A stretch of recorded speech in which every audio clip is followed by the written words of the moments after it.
안녕하십니까? 안녕하십니까? 아침마다 목요 특강 시간입니다. 암, 한 글자밖에 안 되는 단어지만 이 단어가 주는 심리적인 공포감은 대단합니다. 저도 어린 시절에 어머니께서 간암으로 돌아가셨거든요. 아마 국민 여러분 대부분이 가족, 친지 혹은 가까운 지인 가운데 한두 분 정도는 암으로 세상을 떠나셨거나 암을 앓고 계신 분들이 계실 거예요. 그러다 보니까 이 암에 대한 심리적 공포가 커질 수밖에 없는데요. 우리가 어디가 아프면 혹시 암이 아닐까 이런 막연한 두려움에 빠지기도 하고 병원을 찾을 경우에도 그렇고 실제로 병원에서 근무하는 의사나 간호사들도 암이 가장 두려운 존재라고 합니다. 예, 그래서 네. 혹시 싶어서 조직 검사라도 받자 네. 그러면 누구나 이렇게 겁이 덜컥 나는 그렇죠. 것이 바로 암인데요. 그건 어찌 보면 우리가 잘 모르기 때문에 더 무섭고 네. 오해하고 있기 때문에 더 두려운 건 아닌지 싶습니다. 그래서 암에 대한 오해를 좀 푸시고 암에 대한 공포나 두려움도 조금은 이겨내실 수 있다고 네. 말씀하시는 이분을 오늘 이 시간에 여러분의 건강을 위해서 모셨습니다. 세계적인 폐암의 권위자 전문의시죠. 국립암센터의 이진수 원장님 큰 박수로 맞이해 주시기 바랍니다.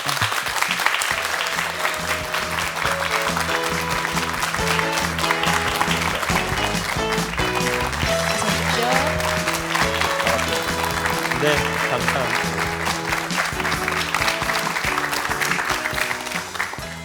네, 저희가 뭐 이 시간에 의사 선생님들을 가끔 모시긴 합니다만 오늘 나오신 이진수 원장님께서는 세계에 손꼽히는 폐암 전문의십니다. 그야말로 세계적인 최고의 암 전문 병원이라고 할 수 있는 미국 텍사스 의과대학 MD 앤더슨 병원에서 오랫동안 근무를 하셨고 그 수십만 달러의 연봉을 뒤로하고 국립암센터에 오신 그런 분입니다. 저희가 지금 영광인 줄 알겠습니다, 원장님. 네. 불러주셔서 그 한국으로 감사해요. 들어오시는 결정이 쉽지는 않으셨을 것 같은데요. 많이 그렇게들 얘기를 하는데 네. 저 개인적으로는 꼭 필요한 때에 한국에서 불러주어서 들어왔다고 생각합니다. 소명을 알고 들어왔죠.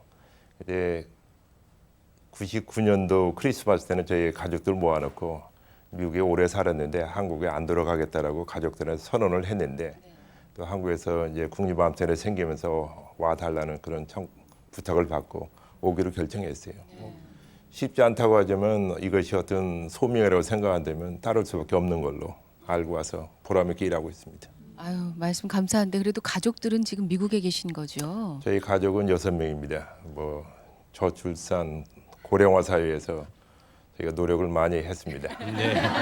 저희 지금 가족 중에서 4명은 자녀들은 미국에 있고 저희 집사람하고 저는 이제 한국에 나와 있습니다. 아유, 이렇게 그리우실 텐데 또 많은 환자들을 위해서 고맙습니다. 암하면 뭐 김지원 씨도 얘기하신 것처럼 저도 그렇고 암에 대해서 두려움과 공포를 느끼지 않는 사람이 어디 있겠습니까? 그렇죠? 예, 그렇죠. 근데 원장님 말씀은 그렇게까지 두려워할 일은 아니다 이 말씀이신 거죠? 예, 그렇습니다. 암에 대해서 두려움을 가지고 있는 첫째 이유는 옛날에 가지고 있던 어떤 선입견, 경험 이런 것 때문에 그렇거든요. 그래서 우리 속담 중에 그런 속담이 있죠. 자라보고 놀란 가슴은 소뚜껑 보고 놀란다. 이런 얘기를 하는데 실제 우리 집에 자라처럼 생긴 소뚜껑 아직도 가지고 있는 분은 없어요. 그런데도 불구하고 이제 머릿속에 가지고 있는 개념은 암에 대해서 옛날에 우리 주위에 어떤 분이 가족 중에 한 분이 뭐 암 진단받고 치료받고 하는 그 경험들이 머릿속에 남아있기 때문에 그런데 이걸 좀 바꿔야 될 것 같아요.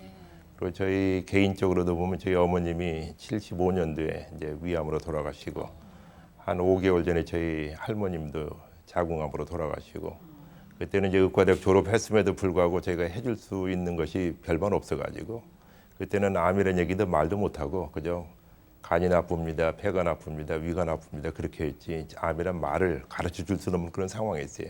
왜냐하면 좋은 치료법이 없었으니까. 근데 이제는 진단을 얘기하고 치료에 대해 같이 의논할 수 있는 그런 상황이 바꿔진 거죠. 네, 그렇습니다. 뭐 말씀드렸지만 제가 어린 시절만 해도 암이라는 진단 자체가 사형 선고에 버금가는 그런 단어였고 표현이었거든요. 그래서 어린 시절에 그런 경험을 갖고 있기 때문에 아무래도 암에 걸리면 죽는다. 뭐 이런 생각을 갖고 계신 어르신들이 아직도 많으실 거예요. 우리나라의 암 치료 기술 뭐 많이 좋아졌다고는 합니다만 글쎄요, 국립암센터 원장님께 그 얘기를 듣는다면 저희가 신뢰감이 좀 갈 것 같습니다. 많이 수준이 높은 편인가요? 어떻습니까? 높은 편이 아니라 높습니다. 네. 그 말씀은 뭐냐면 이제 저희가 암 치료 수준이 어느 정도 되냐면 조기 진단, 검진 수술은 세계에서 1위로 내놔도 괜찮고요. 한국에서 종합검진이라는 그 프로그램이 개발돼 가지고 제가 MD 앤더슨에 있을 때도 한국에 오신 분들이 와가지고 MD 앤더슨 암센터가 유명하니까 뭐 종합검진 한번 받아봤으면 좋겠다. 한때가 이제 99년인데 그때까지도 미국에서는 왜 그거 하느냐? 그 종합검진 하는 것이 개별적 그 진료 항목이 돈이 많이 들어가니까 일반인들이 할 수도 없고 프로그램 만들 수도 없었어요. 근데 이제 한국의 고객들이 많이 와서 해달라고 그러니까 좀 했죠. 그리고 이제 조기 검진에서 발견된 경우에는 5년 생존율 뒤에 자료가 나오겠습니다만 5년 생존율이 높습니다. 그래서 다른 나라 비교해도 충분히 우리나라에서 치료받으면 치료 성적이 좋다라고 하는 것을 얘기할 수 있고 또 우리나라에서 오직 경쟁력이 심합니까? 그래서 어느 병원에서 뭐 하나 새로운 거 만들었다면 우리도 해야 되지 하고 누가 뭐 한다 그러면 나도 배워야지 해가지고 경쟁적으로 잘하고 있습니다. 그런 측면에서는 좀 긍정적이기도 하네요. 그렇습니다. 열심히들 하시니까. 근데 뭐 원장님께서는 당연하게 이제 폐암 분야의 전문가시니까 또 금연 운동에 앞장서고 계시기도 하죠. 예. 원래는 흡연가셨다면서요? 흡연 가라고 할 수는 없죠. 뭐 10년 동안 담배를 폈었습니다. 예. 근데 85년도로 기억됩니다. 이제 제가 치료하던 환자 한 분이 그 당시에 그분은 45살이고 저는 35살이었고 그분은 20년 담배 폈고 저는 10년 담배 폈고 그런데 치료 받기 시작하면서 얼마나 살 수 있습니까? 라고 질문을 하더라고요. 그래서 통계적으로 평균 얼마인데 당신은 젊으니까 그래도 나을 수 있다. 치료를 해보자라고 치료했는데 열흘 만에 돌아가셨어요. 열흘 만에 돌아가시니까 갑자기 그 당시에 제 생각으로는 40살이었으면 젊고 50살이면 늙었고 그 50살 넘은 사람은 담배 피우고 암 걸렸으면 이제 살 만큼 살았으니까 이제 죽어도 괜찮다. 죄송합니다만 하여튼 그 당시에는 그렇게 생각했습니다. 근데 젊은 환자가 나보다 10년 차이 나고 10년 담배 더 폈는데 내가 10년을 담배 더 피면은 나도 죽을지 모르겠다. 그 질문도 못하고 안에서 소위에서 죽을까 봐 겁나서 담배를 끊게 됐습니다. 근데 지금 50대가 훨씬 넘으신 지금으로서는 한 어느 정도 돼야 한 9순 정도 아유 죄송합니다. 100수 넘기셔도 아까우신 거잖아요. 요즘 워낙들 건강하고 장수하시니까. 요즘에 암이 왜 많이 생기느냐 그런 질문들이 많이 있는데 당연한 것은 뭐냐면 오래 사셔서 그래요. 왜냐하면 옛날에는 암이 걸리기 전에 다른 병으로 돌아가셨으니까 암이 진단 못 했는데 이제는 암이 걸릴 만큼 사시니까 암이 걸리는 거예요. 다른 병으로 돌아가실 병이 별로 없는 거예요. 그래서 한갑잔치 하시는 분 별로 없잖아요. 맞아요. 네, 맞습니다. 어떤 면에서 보면 무조건 무서워하는 것보다는 그냥 그러려니 하는 마음가짐도 때론 필요하겠군요. 예, 나이 들면 흰머리 생기는데 뽑는 것이 좋으냐, 염색하는 것이 좋으냐. 어떤 분들은 하얗게 흰머리 가지고 사시는 분도 있고 어떤 분은 머리가 너무 허여면 늙어 보이니까 젊은 사람 어울리려면 염색하는 게 좋다. 염색하는데 할까 말까 결정하는 거죠. 어머 그렇게 말씀하시니까 정말 마음이 그러게요. 편안해지면서 네. 아마 이 시간 그 환자나 환자 가족들 보호자들도 많이 보실 것 같은데 네. 그분들은 물론이고 또 이렇게 건강한 사람들도 네. 이렇게 대비해야 하니까요. 오늘 좋은 말씀으로 좀 힘을 주시기 바랍니다. 예, 감사합니다. 박수로 강의를 청해 듣겠습니다.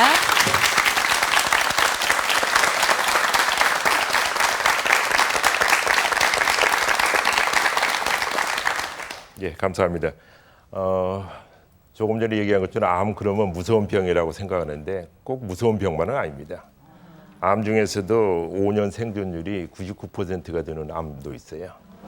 그러니까 조금 전에 생각하다 보니까 많은 분들이 이제 들을 것 같은데 좀 프로그램 재밌어야 되잖아요. 그래서 이제 뭐 그런 농담도 있죠. 뭐 멸치도 생선이냐.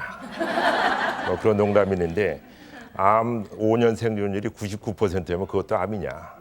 그렇지만 암이라는 이름을 가졌기 때문에 사람들이 두려워하지 않느냐.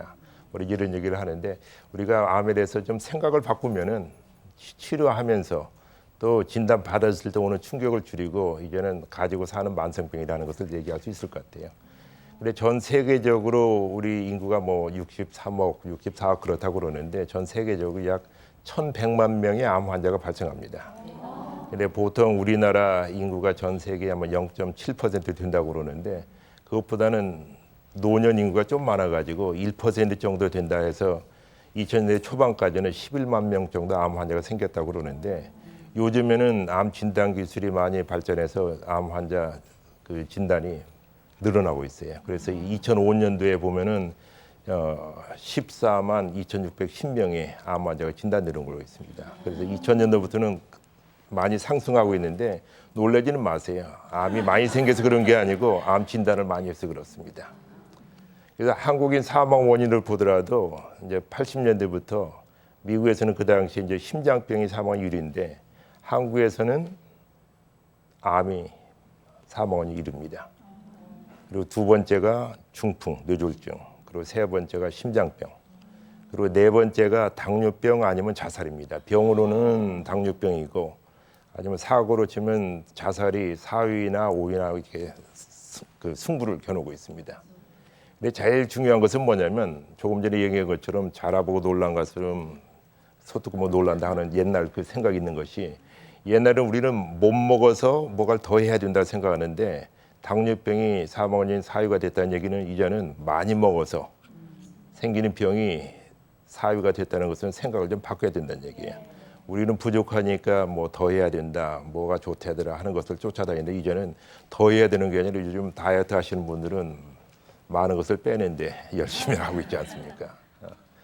그래서 이제 그러면 암이 이렇게 많이 생기는데 경제적으로 우리나라 얼마나 손실이 드느냐. 물론 치료비, 직접 들어간 치료비도 있고 암 걸리면은 치료하는 것도 필요하지만 그 사람이 일찍 돌아가시기 때문에 그 생산성 로스, 그러니까 이런 것도 생각하고 간병하느라고 들어가는 비용, 그리고 병원 치료 말고도 옆에 이제 교통비 뭐 모든 걸 해가지고 하는 것이 14조 1천억이나 됩니다. 1년에 14조 1천억이니까 우리나라 GDP에 생각하면 굉장히 많은 것을 지금 차지하고 있는 겁니다. 예. 근데 암에 대해서 많은 사람들이 이제 오해하는 것들이 많아요. 오해하는데 암 걸리면 죽는 병. 그렇지만 암이 조금 전에 얘기한 것처럼 왜 생기느냐. 오래 살면 생기는 병이다. 이렇게 생각하시면 되는데 옛날에 평균 수명이 45세. 뭐 그랬으면 암 걸릴 나이가 되기 전인 거예요. 거의 모든 사람들이 이제 50세 살면은 할아버지 됐다 생각하고 이제 죽을 준비해야 된다고 할 때는 암에 안 걸리는데 이제는 60세 돼도 창피해서 한갑자지 안 한다는 세대에서는 어떻게 되겠습니까? 암이 걸릴 때까지 사신 거거든요. 여자에서는 평균 수명이 이제 2005년도에 82세, 남자는 75세가 되니까 그때까지 살면 암이 한 번쯤은 걸릴 것을 당연한 친구 오는 것처럼 생각하시는 게 좋지 않을까 이렇습니다. 그래서 연령군별로 보면은 이제 대부분이 이제 40대까지는 그 발병률이 낮다가 50대 초반부터 급상승하게 돼가지고 70대, 80대에 들어가면 높아집니다. 근데 우리나라에 있는 데이터나 그 외국의 데이터 보더라도 이제 그 데이터가 맨 마지막 보면 이제 우리나라 현재 데이터로 보면 85세 이상에서는 그 발생률이 떨어지는 것처럼 돼 있는데 그럼 나이가 많은 사람은 발생률이 떨어지느냐?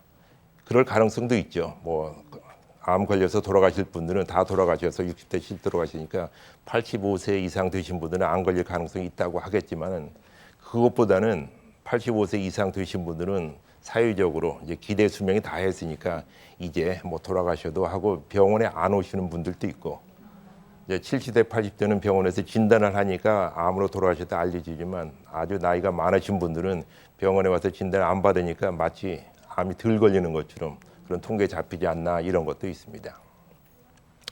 그리고 우리나라에서 이제 평균 수명까지 사시게 되면은 지금 데이터로서는 아까 얘기한 것처럼 여자가 82세까지 산다고 하면 25.5% 그러니까 4명 중에 하나가 여성 중에 4명 중에 1명이 암에 걸리는 걸로 돼 있고요.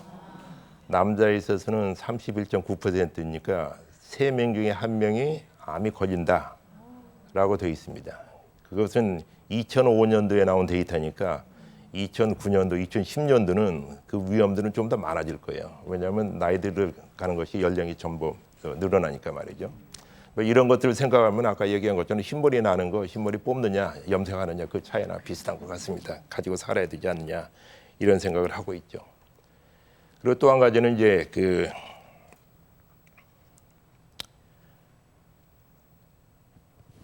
암이라는 걸 무조건 두려워만 할 것이 아니라 이런 이제 수치들을 보면서 자연스럽게 받아들이고 마음 편히 가지시는 게 참 중요할 것 같습니다. 그러니까 오래 살면 말씀하신 것처럼 걸릴 확률도 좀 높아지시는 거고요. 예, 그렇습니다. 예. 그리고 또 한 가지 여기 나온 것처럼 유전자 변화에서 여기서 생긴다. 좀 더 과학적으로 얘기하면 왜 생기느냐? 뭐 유전자 변화에서 생긴다 그러는데 이것은 뭐냐면 발암 물질에 노출이 된다든지 옛날에 이제 병에 걸리면 세균이나 바이러스 생기면은 암이 생기는 유전자 변화에서 이제 암이 생기는 걸로 돼 있거든요. 그래서 이제 그 유전자 변화를 어떻게 줄이느냐, 유전자 변화를 이제 치환해서 치료할 수 있는 뭐 유전자 치료도 좀 개발되고 있습니다. 개발되고 있으니까 이런 얘기를 하면 많은 분들이 우리 할아버지가 우리 어머니가 암이었는데 나도 유전성이 있는 거 아닙니까? 라고 얘기를 해요. 유전성이 없다고 얘기는 하는데 전체 암 발생에 유전인자로서 하는 것은 3% 미만으로 되어 있어요. 그리고 발암 물질에 노출되는 것, 담배나 이런 것들이 거의 30%, 음식이 한 30% 이렇게 되어 있습니다. 그리고 또 한 가지는 암에 대해서 많은 사람들이 뭐 갑자기 생겼다. 그런데 암은 갑자기 생길 수가 없습니다. 왜 갑자기 생길 수 없느냐? 우리가 느끼기에는 어제까지는 건강했는데 병원에 갔더니 검사하고 일주일에 오십시오 해서 조마조마 심전을 갔더니 암입니다 라고 얘기했을 때 갑자기 일주일 만에 생겼다고 생각하는데 그러지 않다는 얘기죠. 빙산의 일각으로 생각하는 것처럼 이제 조그만 암세포가 하나 있어가지고 계속 자라면서 그것이 어느 정도 크기가 되면은 생긴다. 어느 정도 크기가 되면 폐암 같은 경우는 기침이 나오고 이제 감기인 줄 알고 병원에 갔더니 그게 아니고 이제 폐렴입니다. 이제 치료하다가 조직 검사에 때 나왔다 그런 얘기거든요. 그리고 또 한 가지는 이제 예방할 수 있는 만성병이다. 아까 얘기한 것처럼 그냥 갑자기 걸려서 죽는 병이 아니고 만성병인데 다행인 것은 예방도 할 수 있다는 얘기입니다. 뭐 아까 말씀하신 것처럼 이제 담배를 안 피면은 이제 담배에 의한 모든 암의 이제 20%가 담배 때문에 생긴다고 그러고 암 사망의 30%가 담배에 의한 것이라고 그러니까 이것을 피하면은 예방할 수 있다.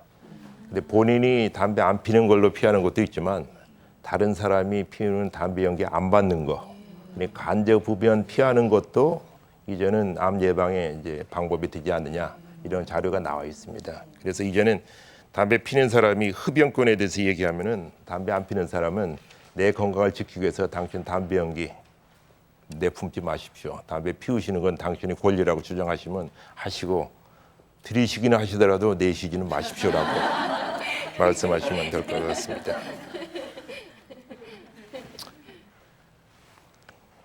그리고 또 지금 보면은 이 비흡연자들도 아까 말씀하신 것처럼 간접 흡연의 영향 때문인지 그 폐암 사망률의 수치가 잡히시네요, 그죠? 근데 이건 좀 뒤에 나오는 슬라이드인데요. 네네. 그 전에 해야 될 거는 뭐냐면 예. 연도별로 예. 뒤에 좀 자료가 나옵니다. 네네. 연도별로 이제 예방할 수 있다는 것은 암 발생 빈도하고 사망률이 변화가 있다는 겁니다.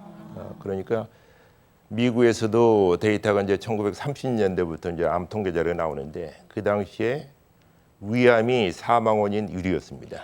근데 2차 대전 이후에 이제 그 냉장고 보급하고 신선한 야채, 과일 많이 먹게 됨으로써 위암 사망률이 줄어들고 있고 우리나라도 현재 위암 사망률은 뒤에 자료가 나옵니다만 이제 줄어들고 있습니다. 줄어들고 있는데 주요 암의 사망률 변화 저희가 그래프를 좀 보고 있는데요. 이제 통계청에서 내놓은 자료인데요. 남자 여자가 확연히 구분이 되네요, 그죠?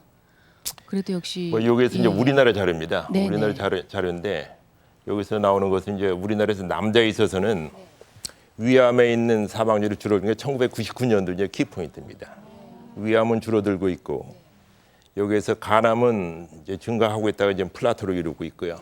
폐암은 굉장히 이제 83년도부터 자료가 있는데 굉장히 떨어져 있다가 올라가고 있고 그래서 1위가 되는데 미국에서는 이것이 1952년도에 1위가 돼 있다가 90년대부터 금연 캠페인이 증가되고 담배 소비량이 줄어들고 있습니다. 근데 이것은 대장암인데 식생활 변화로 인해서 옛날에는 위암이 많았었는데 이제는 대장암의 증가가 되고 진단도 많이 되지만 사망률이 점점 늘어나고 있습니다. 그래서 고급 음식 많이 먹으시는 분, 그러니까 아침에 일어나서 야채, 과일 많이 안 먹고 이제 주스 마시고 토스트 먹고 이러신 분은 아마 많이 걸릴 겁니다. 그리고 또 한 가지는 여자에 있어서는 보면 위암이 줄어들고 있고 이것은 유방암입니다. 증가하는 추세를 하다가 줄어들고 있고 여기 파란색이 올라가는 것이 폐암입니다. 폐암이 비흡연자가 우리나라에서 많은데도 불구하고 지금 2위를 차지하고 있고 앞으로 곧 1위가 되는데 그 이유 중에 하나가 간접 흡연이 아니냐. 그러니까 배우자들의 흡연도 문제되지만 우리 주변에서 그리고 저희 어렸을 때 이제 부모님들, 삼촌, 할아버지 모든 사람이 담배 피는 그런 환경에서 자랐기 때문이 아니냐 그런 얘기가 있고요. 그다음에 간암은 플래트로 이루고 있고 대장암이 올라가고 있고요. 그다음에 또 한 가지는 이제 유방암 올라가고 있고 이런 것이 문제가 되겠습니다. 그 폐암이 증가하는 요인은 뭐 물론 담배 흡연도 말씀하셨지만 우리가 맑은 공기를 많이 마시지 못하고 살고 있잖아요. 실내에서 생활 많이 하고 그다음에 밖에 나가도 공기가 오염돼 있고 뭐 이런 부분도 영향이 적지 않을까요? 어떻습니까? 없을 수는 없겠죠. 네. 없을 수는 없는데 저희들이 생각에는 그 공기가 오염됐다, 공해다. 그 중에서 공해 중에서 가장 큰 공해는 담배 연기 공해입니다.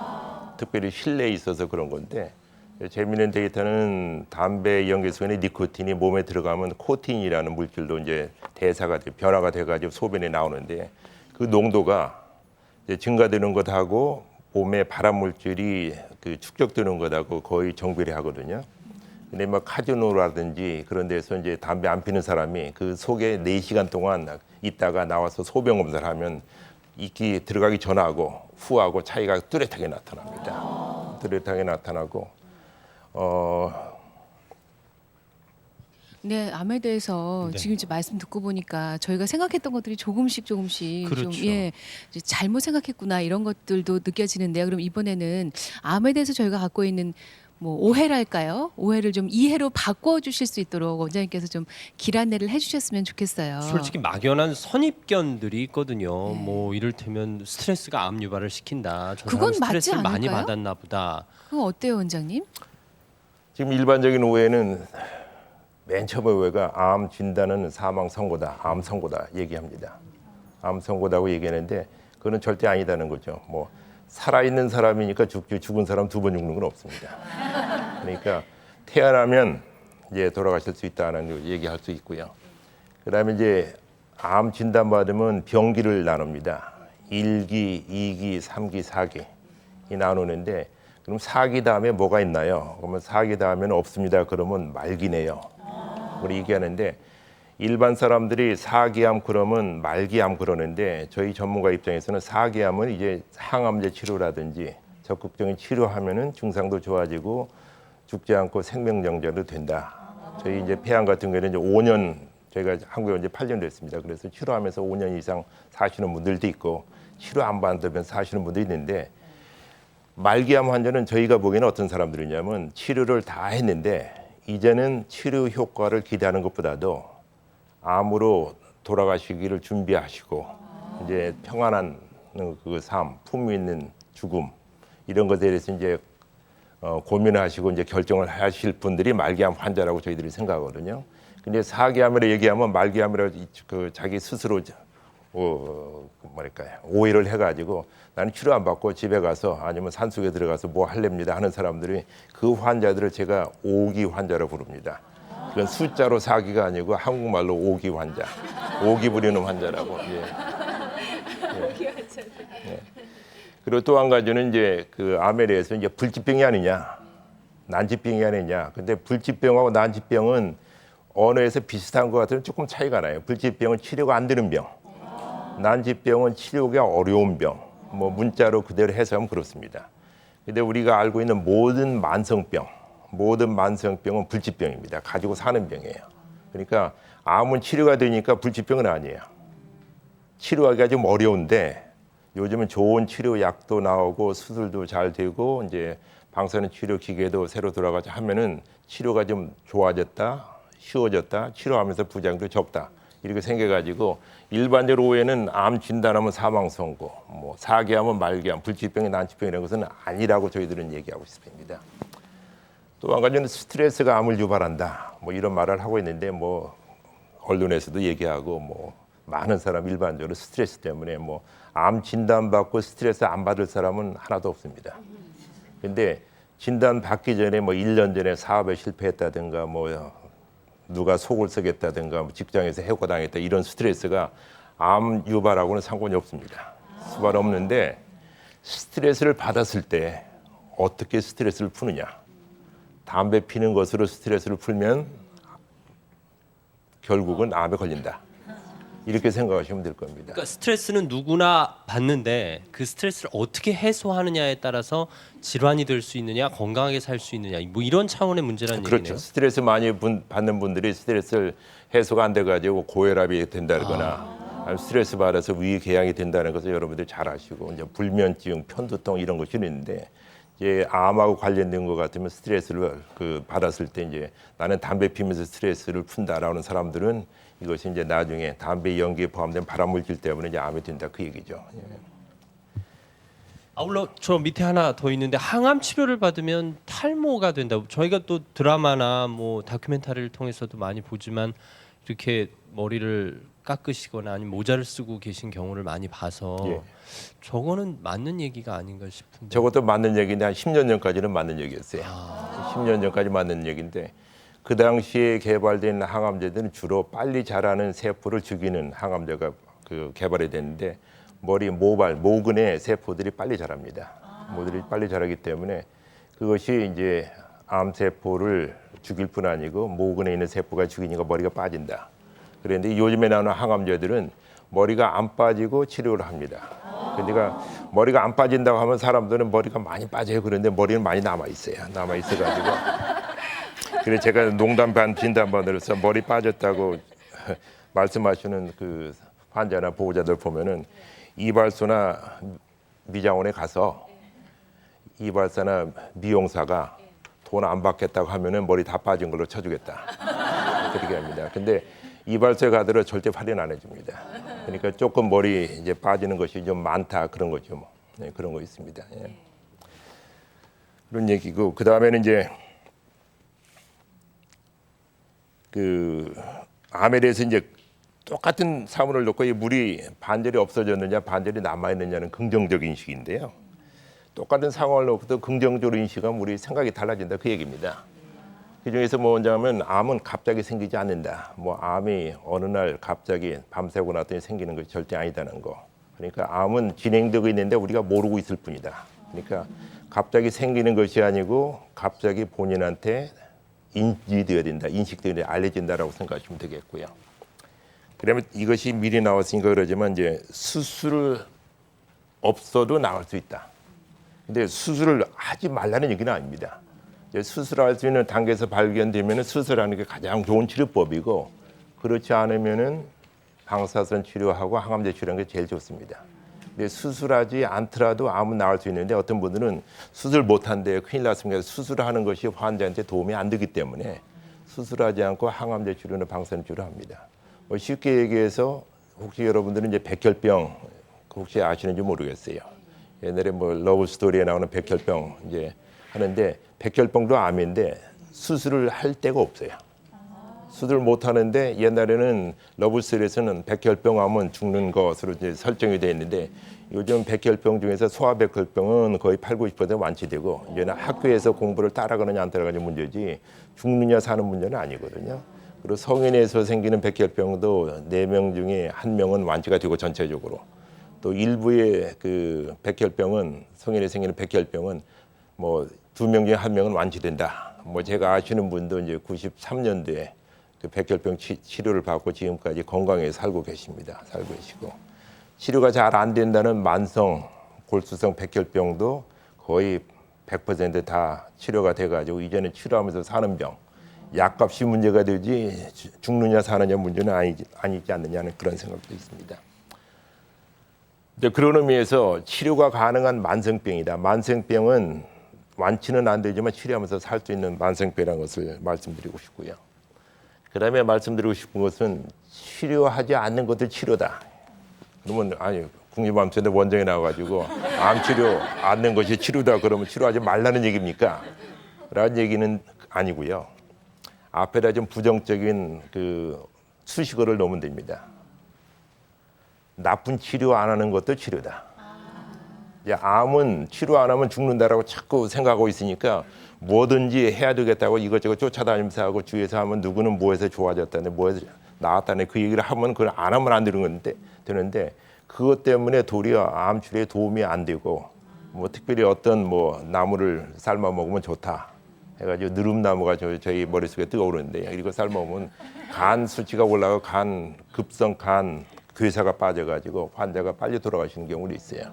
비단 이 경우에는 암 환자뿐만 아니고 다른 질환에서도 그것을 드셔가지고 고생하시는 분들이 상당히 많거든요.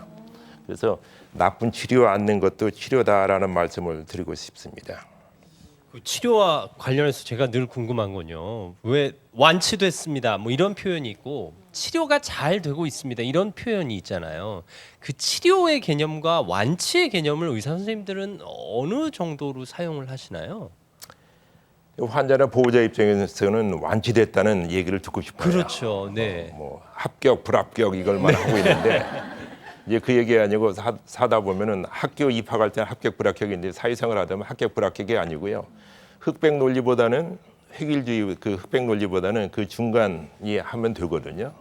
그러니까 어떤 특기를 하면은 1등을 해야 되는데 그러지 않고 일반 직종을 하면 1등 안 하더라도 사회생활에 가장 지장이 없는 그런 상황이 있으니까 치료하면서 그 병으로 안 돌아가시면 정복됐다고 생각하고 완치됐다고 생각해도 되는데 완치를 목적으로 하지 말고 치료하면서 산다라고 생각하시면 제일 중요할 것 같습니다. 그중에서 제일 중요한 포인트가 뭐냐면 고혈압인데 고혈압 3, 40년 저희 학교 다니고 인턴 웨이든 할 때만 해도 고혈압 치료약이 부작용이 있어도 이거 평생 먹여야 됩니까? 라는 질문을 했었는데 요즘에는 약이 좋으니까 하루에 하나씩 먹습니다. 두 알씩 먹습니다. 치료하시는 굉장히 많아요. 그러니까 치료 효과가 좋아지니까 부작용도 적어지는 약이 있으니까 계속 치료하면서 산다.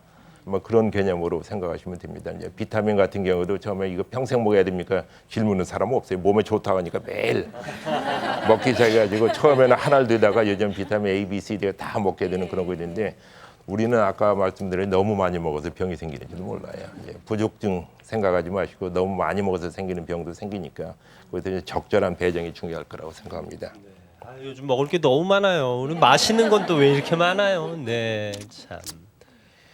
그리고 또 한 가지 지금 말씀드리고 싶은 것은 지금 여기 슬라이드에 나와 있는 건데 주요암의 5년 생존율. 주요암 5년 생존율은 5년이 지나면은 이제 일반 사람들한테 완치됐다. 이제는 좀 두려워하지 않고 좀 마음 놓고 지내도 좋다.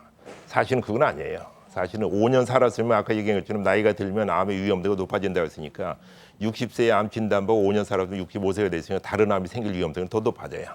너무 높아지지만 처음에 발병된 그 암에 대해서는 5년 살면 재발할 가능성이 적어진다 얘기합니다. 이 말씀을 드리면서도 유방암 같은 경우는 뭐 10년 후에 재발할 분도 계시곤 해요. 근데 일반론적으로 그렇습니다. 그래서 우리나라의 치료 성적이 외국에 비해서 어떻습니까? 라고 이제 질문하는데 저도 가끔 언론에서 질문을 받을 때는 선진국 수준보다는 어떻습니까? 그래요. 그 말을 들으면 제가 좀 말을 좀 바꿔드립니다. 우리가 왜 선진국하고 후진국하고 비교를 하느냐? 우리나라도 선진국 대열에 이미 들어갔다. 그러니까 다른 나라와 비교해서 어떠냐? 해가지고 이제 미국이나 일본이나 유럽 데이터를 좀 보는데 우리나라에서 흔한 위암이나 간암이나 자궁 경부암의 5년 생존율은 미국보다 좋아요. 그러니까 미국의 위암 5년 생존율은 약 25%, 4명 중에 하나인데 우리나라에서는 56%로 뭐 2명 중에 1명은 5년 사는 걸로 돼 있는데 요즘 조기 진단이 잘 되기 때문에 조기 암으로 일기암으로 진단받고 수술하고 요즘엔 뭐 수술해서 위 잘라내지도 않고 내시경으로 수술합니다. 이렇게 되면 90% 이상 완치가 되는 거예요. 그리고 우리나라에서 흔하지 않지만 미국에서 비교한 폐암, 대장암, 갑상선암, 유방암 미국이나 거의 똑같습니다. 똑같은데 차이가 나는 것은 전립선암 내지는 전립腺암입니다. 그래서 미국에는 전립腺암이 피검사에서 조기 검진해서 진단을 많이 해가지고 5년 생존율이 99%예요. 이게 멸치도 생선이냐는 것도 전립선암도 암이냐 뭐 이게 할 수 있는데 근데 한국에서는 약 77% 정도입니다. 그러니까 아직도 조기 진단이 안 되고 또 증상이 있어서 병원을 찾을 때는 다른 데로 전이가 돼 있거나 진행된 상태에서 발견되기 때문에 전립선암이 있는데 그럼 이것을 그 국가 조기 검진에 넣어야 되지 않겠느냐 그런 논의도 있습니다만 이것이 조기 검진에 스크리닝 했을 때 그 전립선암 그 사망률을 줄일 수 있느냐 그런 데이터는 없습니다. 미국에서는 자료를 보면 그 검진을 해도 비슷하고 안 해도 비슷하고 근데 걸려서는 뭐 99% 된다 그렇습니다. 그러니까 미국은 뭐 우리나라보다 뭐 65%고 52%가 더 좋아진 거 아닙니까? 그런데 다른 종류를 다 보면 똑같은데 전립선암 때문에 증가가 돼 있다 얘기입니다. 특별히 이제 갑상선암에 대해서 제가 한 말씀을 드려야 될 것 같은데 갑상선암의 5년 생존율이 남자 여자 합쳐서는 98%인데요. 여자인 경우는 98.5%입니다. 그러니까 30대, 40대 갑상선암 그 진단받고 고민하시는 분들 걱정하지 마시고 수술 안 된다고 여기저기 전화하지 마시고 합니다. 한다는 얘기는 그냥 지나셔도 괜찮습니다. 갑상선암 진단 받기 전에 어제도 있었고 한 달 전에 있었고 굉장히 서서히 자라는 암이기 때문에 조직 검사할 때는 빨리 자라는 굉장히 드문 암 중에서 빨리 자라는 것이 그게 아니면은 그냥 가지고 지내시는데 걱정 안 하셔도 됩니다. 그 암 생존율 보통 말씀하실 때 의사 선생님이 5년 생존율을 비교를 많이 하시잖아요. 예, 그렇습니다. 왜 5년인가요? 5년만 살면 그 이후에도 5년 동안에 살수 재발하지 않으면 재발할 가능성이 떨어진다. 아. 예, 그렇습니다. 예. 그럼 5년 생존율이라 하면 5년만 살 수 있다는 뜻이 아니라 5년을 버티면 그 이후는 버티는 게 아니고 네. 5년 동안 다른 일 하시면서 열심히 사시고 네, 네. 그러면 일반적으로 그 건강한 사람의 삶을 살아갈 수 있는 가능성이 높다. 뭐 이렇게 생각을 해도 되는 뭐 건가요? 이미 5년 동안 사는 동안에 암 환자라고 생각하시고 나는 암 환자 이것도 못하고 저것도 못하고 여행도 못하고 그러고 네네. 뭐 특별히 뭘 해야 된다 생각하지 마시고 고혈압 환자가 처음에는 혈압이 높아지면 안 한다고 하더니 약 먹으면서 그냥 정상생활 하고 당뇨병 환자도 마찬가지잖아요. 그래 암 치료하면서 그걸 하시면 좋다 그 얘기입니다. 예. 5년 동안 가는 그 시간 가기를 기다리지 마시고 군대 제대하기는 기다려야 되지만 이것은 암 그 진단 받고 수술하고 나서 5년은 기다릴 필요 없고 그동안 연속적으로 사는 겁니다. 어떤 단계적으로 자르는 게 아니고요. 그러면 지속적인 치료를 받으면서 나름 암 발병 요인들을 줄여 나가고 이제 발병 인자들을 접하지 않을 텐데 그 재발하는 경우는 왜 재발을 하는 건가요? 뭐 재발을 하는 경우는 대부분은 그렇습니다. 이제 암 수술하고 나서 재발한다고 그러는데요. 네. 수술을 할 당시에 암 크기에 따라서 1cm가 되려면은 암세포가 약 10억 개 정도가 된다고 그러거든요. 1cm가 되면 10억 개 되려면 암세포 하나가 10억 개의 암 덩어리로 되려면은 약 30번의 증식이 필요하다고 그래요. 그러면 암세포 하나가 둘 될 때 본 사람이 아무도 없으니까 그걸 그 증명은 못하지만 우리가 계산은 할 수 있어요. 그 암 덩어리가 2배로 되는 것이 한 달에 2배로 된다 그러면 30번 증식하면은 적어도 30개월이니까 2년 반 정도. 그보다 빨리 자란다고 하더라도 보름에 한 번씩 하더라도 15개월 정도 증식을 해야 되니까.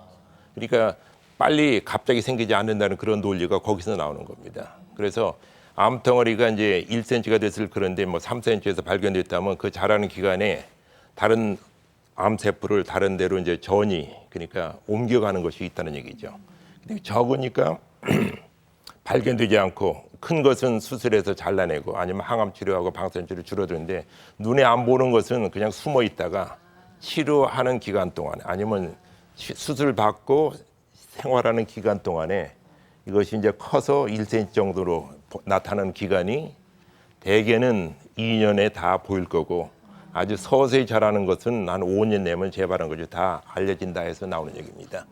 그렇지만 일단 치료하면서도 이제는 완치되고 치료 안 받고 사는 것도 그렇지만 치료하면서도 이제 좋은 약제가 나왔으니까 계속 살 수 있다는 얘기예요.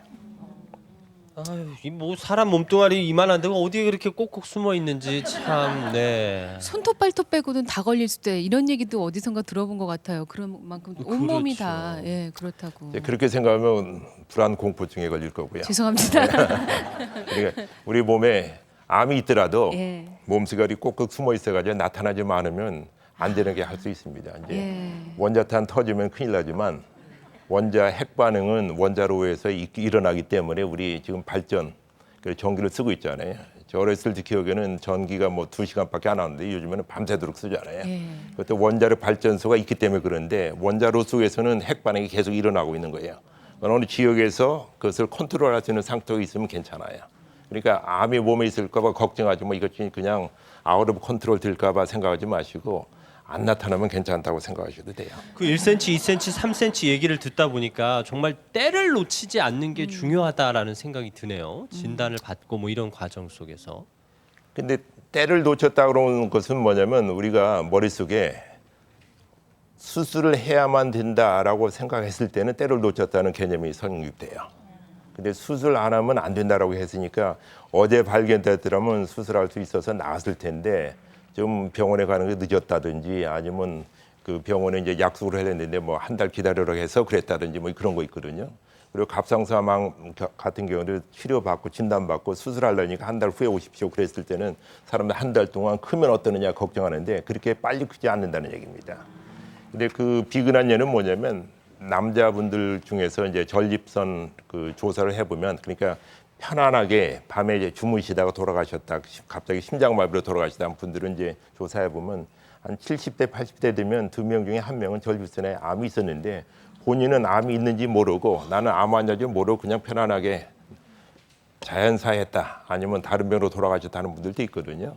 그리고 갑상선도 마찬가지고 또 그 중에 하나가 이제 콩팥에 생기는 암도 드물게 나중에 조사해 보면 본인은 아무 증상이 없었는데 나오는 경우도 있고 그렇습니다. 그러니까 원장님 받아들이는 게 참 중요한 것 같아요. 그러니까 똑같은 상황이어도 아까 말씀하신 것처럼 긍정적으로 받아들여야 하는 것처럼 암에 대해서도 왜 어떤 분들 그러시잖아요. 뭐 정말 팔짱 끼는 자세로 아 치료해봐야 뭐 있겠어. 뭐 이렇게 된 거 그렇게 받아들이시는 분과 말씀하신 것처럼 적극적으로 받아들이고 함께 데리고 잘 살자 이렇게 받아들이시는 분은 정말 다르실 것 같아요. 그리고 어떤 분들은 암을 친구처럼 여기라 그랬는데 암은 친구는 절대 아닙니다. 암은 친구처럼 아닌데 우리 옛 속담에 깨진 똥단지 위하듯 위한다고 하는 거 있잖아요. 똥단지가 위하고 싶어서 위하는 게 아니라 냄새 날까 봐 위하는 거거든요.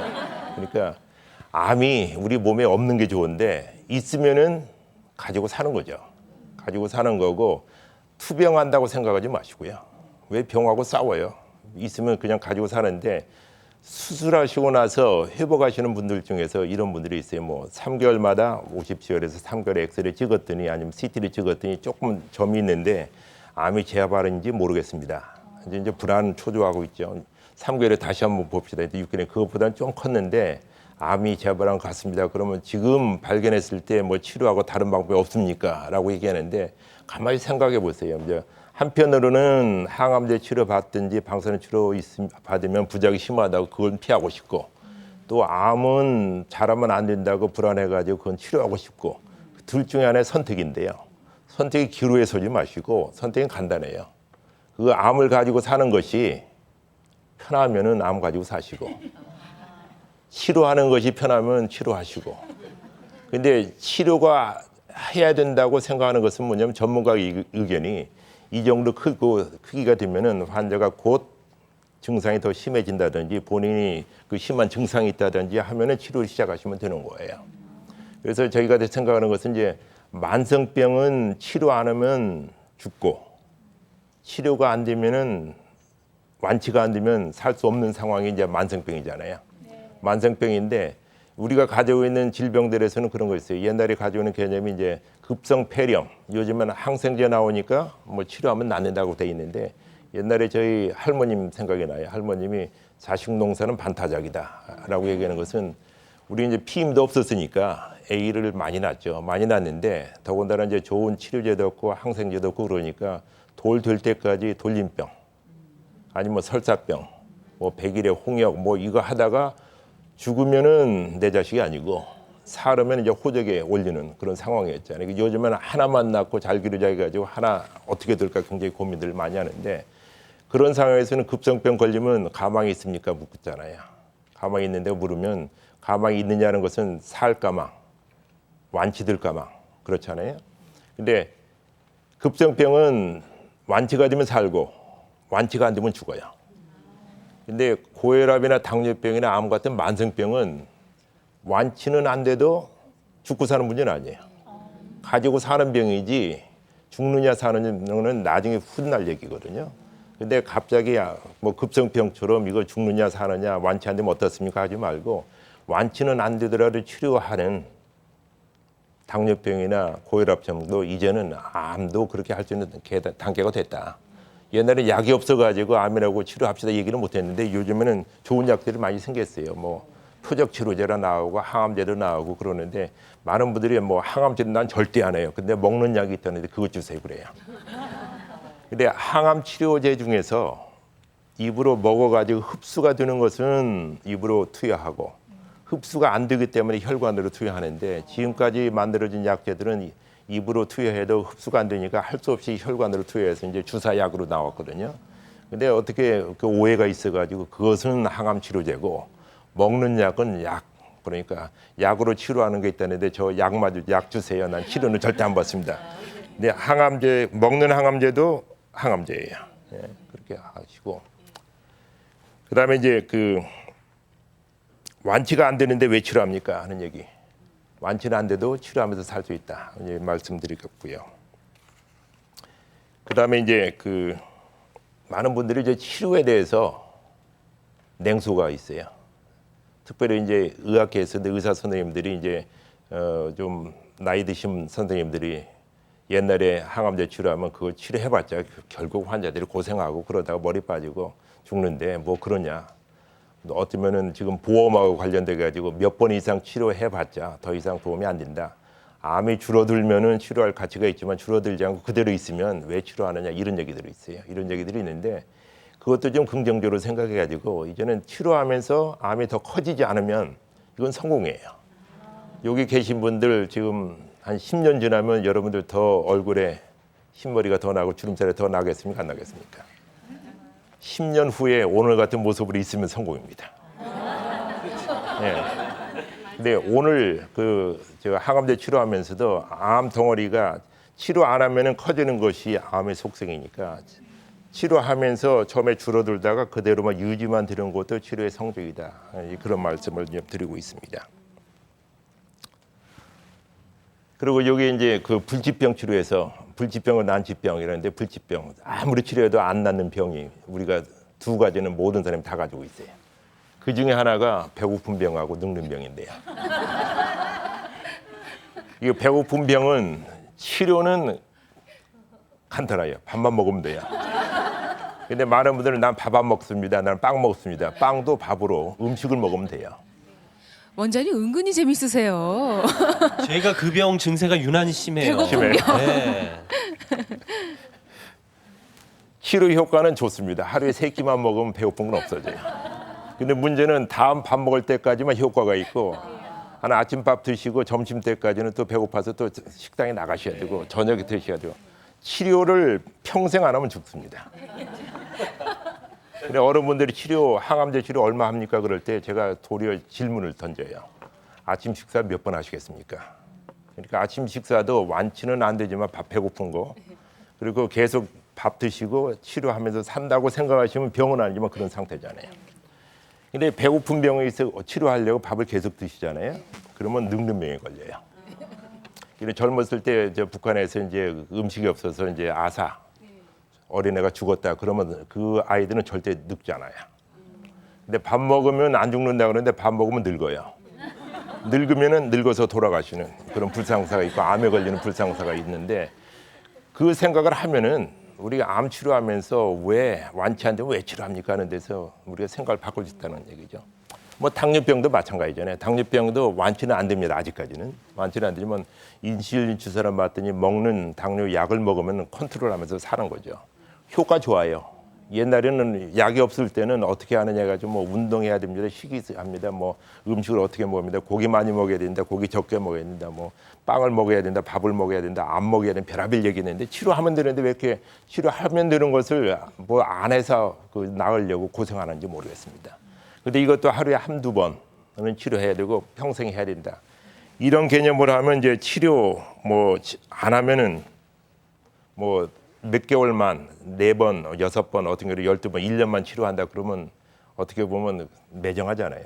매정하고 이제 만성 신부전증 환자로서 혈액 투석하는데 그것도 1년간 치료합시다 그러면 어떻게 되겠어요?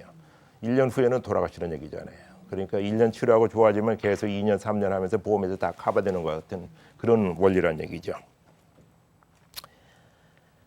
그래서 여기서 배울 수 있는 교훈은 뭐냐면 치료하면서 산다 하는 것이 되겠고, 이제 암이 줄어들고 완치가 돼야 치료할 가치가 있다 그런 게 아니고, 유지만 되더라도 암이 더 커지지 않게 하는 방법만 있더라도 그것도 치료로서 충분히 효과가 있다는 것을 얘기합니다. 그리고 또 한 가지는 이제 그 나쁜 치료 안 하는 것도 치료다라고 하는 것 중에서 이제 우리에서 뭐 암 환자들은 귀가 좀 얇아져요. 특별히 가족들은 귀가 얇아져 가지고 주위에서 누구는 무엇에 해서 좋아졌다, 뭐 먹고 나아졌다, 뭐가 좋다 하는 것이 너무 많은데요. 암에 좋다라고 하는 것은 안 하시는 게 제일 좋습니다. 좀 역설적인 얘기지만 암에 좋은 것은 암 환자에는 나쁘잖아요. 암에 나쁘다 하는 것은, 암에 나쁘게 하는 것은 암 환자에 좋은 거니까, 일반 사람들이 암에 나쁘다 하는 것, 그것은 암 환자에 해줘도 좋습니다. 그러니까 뭐 암 치료에 좋은 음식, 암에 나쁜 거 다 하셔도 돼요. 고기 드셔도 되고, 쌀밥 드셔도 되고, 설탕 먹어도 되고, 기름기 있는 거 먹어도 됩니다. 근데 왜 그걸 먹지 말라고 하느냐 하는 것은, 건강하기 위해서, 건강한 사람이 비만증, 당뇨병, 관절염, 나중에 이제 비만한 사람이 이제 암에 걸린다는 그런 것이 있으니까 그걸 예방하기 위해서 하지 말라는 얘기지, 암에 걸려서 치료받는 사람이 왜 그걸 하느냐, 그걸 하지 말라는 얘기예요. 하지 말고 치료받는 동안에는 조금 먹더라도 칼로리 나가서 치료받는 부작용을 이길 수 있는 그건 해주시고, 암 걸려서 그다음에 치료하시고 이제 치료 끝나시고 정상적인 생활하시는 분은 정상적으로 이제 뭐 고기 덜 먹고 기름기 덜 먹고 운동하시고 이런 것이 제일 중요하다는 그럽니다. 그리고 또 한 가지 재미있는 것은 이런 얘기가 있어요. 뭐 우리 한약이라든가 아니면 우리나라에 있는 무슨 그 재래 어떤 약초 아니면은 뭐 나무 이런 데서 좋은 것이 있는데 그걸 왜 개발을 안 합니까? 그런데 이미 좋은 것들은 개발했어요. 개발해서 대표적인 예가 아펜입니다. 뭐 아펜을 내가 옹호하는 게 아니고, 양귀비 그 진액에서 나오는 아펜이 옛날에는 마약이라고 그러는데 그것을 약물로 쓰인 것이 몰핀 주사예요.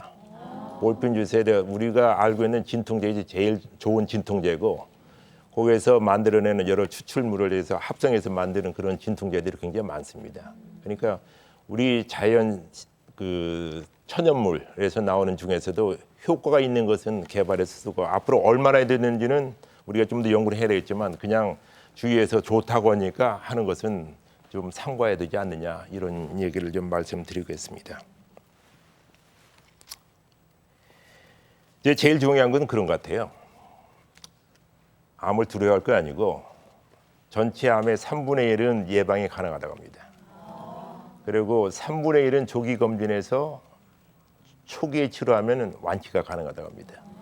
나머지 3분의 1은 완치가 안 되더라도 치료하면서 건강한 삶을 살 수 있고 5년 생존자도 나오고 있고요. 52%니까요 말이죠. 이런 거 있다고 하는데, 우리가 지금 많은 분들이 관심 있는 것이 어떻게 하면 암 예방합니까? 그런 건데, 이제 예방 요인으로 알려주는 담배 안 피는 거. 담배 피는 사람 안 피고, 담배 안 피는 사람 옆에 있는 사람 담배 연기 안 맞는 거. 가장 좋은 방법은 담배 피지 않게 만드는 겁니다. 뭐 금연운동에서 담배 피는 사람 끊으십시오를 자발적으로 참여라고 하지만, 이제는 금연 지킴이, 담배 피는지 안 피는지 옆에서 좀 지켜봐야 돼요. 금연적에서 담배 피는 사람 신고하면은 3만 원 벌금 물게 되어 있습니다. 그리고 담배꽁초 일반에서 버리면 안 되는 걸로 돼 있고, 아마 강남구청에서는 그걸 실행하고 있고, 국립암센터 경내에서도 3만 원 벌금 물린다고 지금 광고편에 나가 있습니다. 그리고 지방질이 많은 음식, 섬유질이 부족한 음식, 그래서 저지방 고섬유 음식을 섭취함으로써 이제 대장암이라든지 유방암을 예방할 수 있는데, 이것은 어떻게 보면 건강 수치각으로 맞습니다. 근데 예방을 위해서는 그렇지만 치료할 때는 이거 다 무시하시고 좋은 음식 많이 드시고 칼로리 많은 음식 먹는 게 원칙이고, 섬유질 많이 먹는 것이 변비 예방에 좋은데, 일반 사람 변비 예방에 좋지만 암 환자를 치료하면서 혹시 진통제 맞게 되면은 변비가 생겨가지고 그것 때문에 고생하시는 분 많아요. 그래서 좀 해야 된다는 것이 중요했고, 이제 그런 고섬유질 음식 중에서 이제 야채, 과일 많이 먹으라는 거. 여기 비타민 C가 많다고 하는데, 비타민 C만이 문제가 아니고 거기다 베라캐로틴, 다른 리코펜 해가지고 하나하나 성분 하나를 먹어서는 효과는 없는데, 전체적으로 야채, 과일로 먹는 것은 효과가 많습니다. 그리고 조기 검진을 해가지고 전구 물질을 잘라내면은 완치율이 높다 이런 말씀드리고, 그다음에 적절한 운동, 스트레스 관리, 담배 피는 것을 스트레스 관리 안 하고 다른 운동, 노래 이런 걸로 해서 스트레스 관리하면 예방을 할 수 있다 이런 말씀을 드리겠습니다.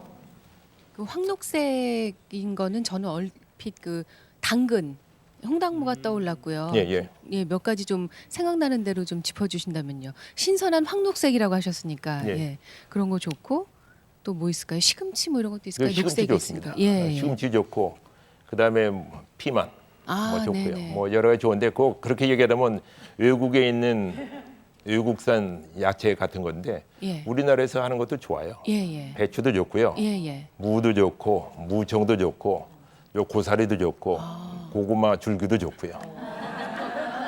그리고 제가 뭐 잘 먹는 것 중에 하나는 옥수수를 먹는데요. 겨울에 옥수수 먹으라고 했더니 겨울에는 옥수수 안 납니다 그러더라고요. 그래서 그 깡통에 든 거 있잖아요. 그랬더니 옥수수 콘이요 그래요. 옥수수나 콘이나 똑같은 얘기인데 우리나라 말은 두 가지를 반복해야 되는 그런 게 있어가지고 캔에 들은 옥수수 콘 맛있습니다. 그렇게 되면 거기 섬유질 껍질이 있기 때문에 맛있어요. 많이 드셔도 괜찮습니다. 그리고 이제 그 암 예방을 위한 국민 암 예방 수칙이 좀 나와 있는데요. 이것은 뭐냐면 보건복지가족부하고 국립암센터에서 많은 사람들이 암에 대한 정보가 너무 많은 거야. 그래가지고 암 그러면 거기다 별의별 얘기해서 뭐 좋다, 뭐가 좋다 쫙 나오는데 그런 것이 홍수 속에서 가장 권위 있는 암 예방 수칙은 뭐느냐. 그래서 10가지를 만들었습니다. 10가지를 만들어서 많은 분들한테 좀 익숙하게 하라고 지금 하고 이건 실행 그 과제, 뭐 실행 세부 사항까지 저희들이 이제 준비하고 있는데 그 중에 제일 먼저 나오는 건 담배 피지 말고 담배 연기 맞지 않는 거입니다. 두 번째 나오는 것이 이제 식단에서 충분한 균형 잡힌 음식 먹고 무엇에 좋다를 그것만 먹으면 안 된다는 얘기죠. 뭐 물이 없으면 죽는다 해서 물만 많이 먹어가지고는 안 되는 거고 뭐 비가 많이 오고 장마 져가지고 햇볕 좀 났으면 좋겠다고 그러는데 햇볕만 나면 그건 뭐라고 합니까? 사막이 됩니다. 예. 그리고 짠 음식, 탄 음식 안 먹는 거 이것이 제일 중요하겠고 술은 마셔도 되는데 2잔 이내로 마시는 것이 제일 중요한 것 같고요. 네, 운동하는 거 주 5회 하루 30분 이상에서 1530이라고 합니다. 일주일에 5회 30분 이상 땀나게 운동하는 거. 그다음에 건강 체중 유지하는 거, 예방 접종 맞는 거. 그다음에 안전한 성생활하는 거. 그리고 직장에서 그 작업장에서 안전 수칙 유지하는 거. 이것이 있는데 제일 마지막이 뭐냐면 암 조기 검진 가이드라인에 따라서 우리나라 그 보험공단에서 연락이 옵니다. 나이에 따라서 암 검진 받으십시오 그러는데 꼭 받으세요. 거기에서 발견돼서 완치되는 사람 많고 그런 분들이 상당히 많거든요. 그러니까 혹시 이거 귀찮아서 아니면 시간이 없어서 암이 나오면 겁나서 이거 생각하지 마시고 오시면 꼭 해주시기 바랍니다. 그리고 암 검진 프로그램은 여기 나와 있는데 아마 이거 인터넷에서 뭐 띄어야 될 것 같습니다. 보통 40세 이상이면 위암, 간암, 뭐 대장암은 50세군요. 예. 대장암은 50세고요. 예. 50세 이상 남녀가 되면은 여기에서는 이제 그 대변에 피가 섞여 나오는지, 그러니까 암이 자라면 거기서 이제 그 피가 좀 스며 나오니까 검사한 다음에 거기 이상이 있으면 내시경하라고 돼 있는데요. 사실은 그것보다도 우리나라에서는 아직도 내시경을 하는 것이 거의 확실한 방법입니다. 고기 먹게 되면 거기 의양성이 나와가지고 걱정하는데 일단 보면은 대개는 암이 진단되기보다 용종이 있어가지고 용종을 제거함으로써 조기 병변을 제거함으로써 치료하는 게 제일 좋고 유방암은 이제 30세에서는 자가 검진하고 40세부터는 이제 그 유방 촬영하는데 유방 촬영하다 보면 많은 사람이 불평을 해요. 왜냐하면 기계가 눌려가지고 많이 아프다 불평하는데 그것을 좀 눌러줘야 이것이 영상이 제대로 나와가지고 하니까 좀 참으셔야 됩니다. 예, 참으셔야 되고 자궁 경부암은 지금 30대 이상부터 이제 그 자궁 세포진 검사 이거 굉장히 많이 해가지고 자궁암 사망자는 굉장히 줄어들었어요. 이게 성공 사례 중에 하나입니다. 그리고 위암은 40대부터 해가지고 그 한 2년에 한 번씩은 위 내시경을 꼭 좀 해보십시오 하는 거고. 근데 한 가지 부탁드리고 싶은 것은 그 수면 내시경에 대해서 많은 사람들이 오해를 하는데 수면 내시경 하다 보면은 뭐 혹시 뭐 저거 하다가 이제 터지면은 아파서 깨서 이제 의사 선생님이 중단하니까 아는데 뭐 자면은 모른다 그러는데 자면서도 대개는 다 깨어 있어요. 그러니까 그 하는 고통을 잊어버리고 나중에 힘들었다는 것을 잊어버리니까 다른 사람 나 그거 다시는 안 해 아니면 너 절대 하지 마 하는 것을 없애도록 하는 것이 제일 중요합니다. 그러니까 검진을 해가지고 미리 발견되면 중요한 거고 또 한 가지 뭐 말씀드리고 싶은 것은 소방서가 왜 필요하냐. 불조심하면 불 안 날 텐데 왜 소방서가 필요하냐 그 얘기하잖아요. 예. 근데 이렇게 예방하고 조기 검진해서 암이 발견돼서 완치를 높이면 좋은데 그래도 암이 나중에 진행되든지 재발하든지 하는 사람들은 치료가 필요한 거예요. 그래서 이제 새로운 신약 세계 시장에서 팔 수 있는 항암 신약을 만들자 하는 것이 저희 국립암센터의 꿈입니다. 그래서 이제 요즘에는 옛날에는 소방서에서도 물만 갖다 끼얹었는데 여러 가지 불 끄는 방법이 만약에 개발된 것처럼 그럼 항암 치료제를 개발해서 암세포를 이제 치료하는 방법을 개발하려고 노력하고 있습니다. 그 관암 같은 경우는 한 가지만 여쭤보면요. 다른 암들은 검진 주기가 1년 아니면 2년인데 간암은 6개월로 좀 짧군요. 예, 간암인 경우에는 모든 사람이 간암 조기 검진 받는 게 아니고 간염 바이러스가 노출됐던 사람, 그 사람들은 이제 간암으로 진행되는 것이 좀 빈도가 높으니까 위험도가 높으니까 6개월마다 초음파 검사하고 피 검사 하십시오 하는 얘기입니다. 아, 오늘 정말 암에 대해서 들려주실 말씀이 많으셔서 이제 마음이 급하시고 많은 이야기를 빨리 전해주시기 위해서 애쓰셨는데요. 다시 한번 박수로 이 강의 잘 들었다고 전해드립니다. 예.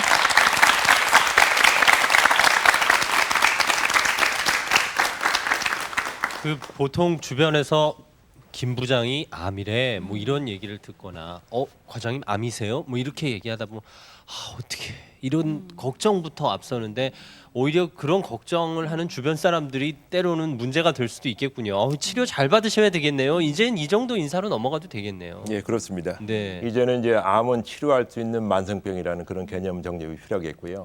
뭐 예방할 수 있다는 것은 여러분들이 확신하셨다고 생각하시고 또한 그렇게 생각하는 것이 이제 우리 삶을 변화시킬 수 있다는 얘기죠. 암 걸렸다 그러면 가족들도 아무것도 못하게 집안에서 뭐 너무 오버 프로텍션 하고 있고 본인도 뭐 정리를 해야 돼요. 정리하실 거 있으면 정리하세요. 하지 말라는 얘기는 아니고 그 대신에 그거 한다고 다른 거 다 접지는 마세요. 뭐 그런 것이 굉장히 중요할 것 같습니다. 예. 그러니까 암을 친구는 아니더라도 그냥 반갑지 않은 손님 정도로 해서 잘 구슬려서 돌려보내야 되겠네요. 예, 그렇습니다. 네. 그것도 궁금해졌어요. 그러니까 사실은 얼마나 스트레스를 많이 받으시겠어요. 국립암센터 하면 그렇죠. 정말 그 암에 관한 모든 것들을 다 관장하시는 곳이고 또 박사님 찾아오시는 분들은 다 아프신 분들이니까 그분들이 다 힘든 말씀하실 때 그걸 다 받아주셔야 하잖아요. 네, 그분들을 웃겨서 보냅니다. 그러니까요. 아니 정말 여유가 있으셔서 아주 스트레스를 많이 받으실 텐데 어떻게 이렇게 그걸 관리를 잘하시고 이렇게 여유가 있으실까 문득 궁금해졌습니다. 비결이 있으시다면요. 비결이 있다는 비결보다는요 어떤 경험에서 우러나는 건데 아까 말씀하신 것처럼 우리가 긍정적 사고 그 인식의 변화가 우리 생활을 완전히 바꿔놓고 있는 것 같아요. 그러니까 똑같은 상황에서 물이 반 컵밖에 안 남았다 하고 반 컵이나 남았다 하고 완전히 차이가 있는 거거든요. 우리가 암에 걸리지 않아야 된다고 생각했을 때 암 걸리는 것이 큰일 났다고 생각하지만 나이가 들어서 이제 이만큼 살았으면 이제 왔으니까 치료하면서 살 수 있다라고 생각하시면 축복이거든요.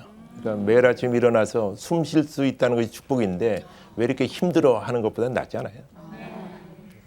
숨 쉴 수 있는 게 축복이네요, 정말. 예, 그렇습니다. 예, 오늘 아침도 여러분 축복을 받으셨습니다, 네, 정말. 예, 그렇습니다. 다시 한번 국립암센터 이진수 원장님에게 감사의 박수를 전해드리겠습니다. 고맙습니다, 네, 원장님. 감사합니다. 고맙습니다. 예. 다음 주 목요 특강 미리 예고해드리겠습니다. 연세대학교 상담코칭지원센터의 권수영 교수께서 나오실 예정인데요. 아이는 부모의 거울이다 하지만 이제는 부모가 아이의 거울이 돼야 하는 세상이라고 하지요. 거울 부모가 되라라는 주제로 말씀해 주시겠습니다. 선물 소개하겠습니다. 구정마루에서 백화점 상품권 준비해 주셨습니다. 금성출판사 푸르넷 공부방에서도 백화점 상품권 마련해 주셨습니다. 내일 금요일 생생 토크 시간에는 부부 건강하려면 침대 따로 써라 이런 주제 가지고 얘기 나눠보겠습니다. 내일 아침 뵙겠습니다. 고맙습니다.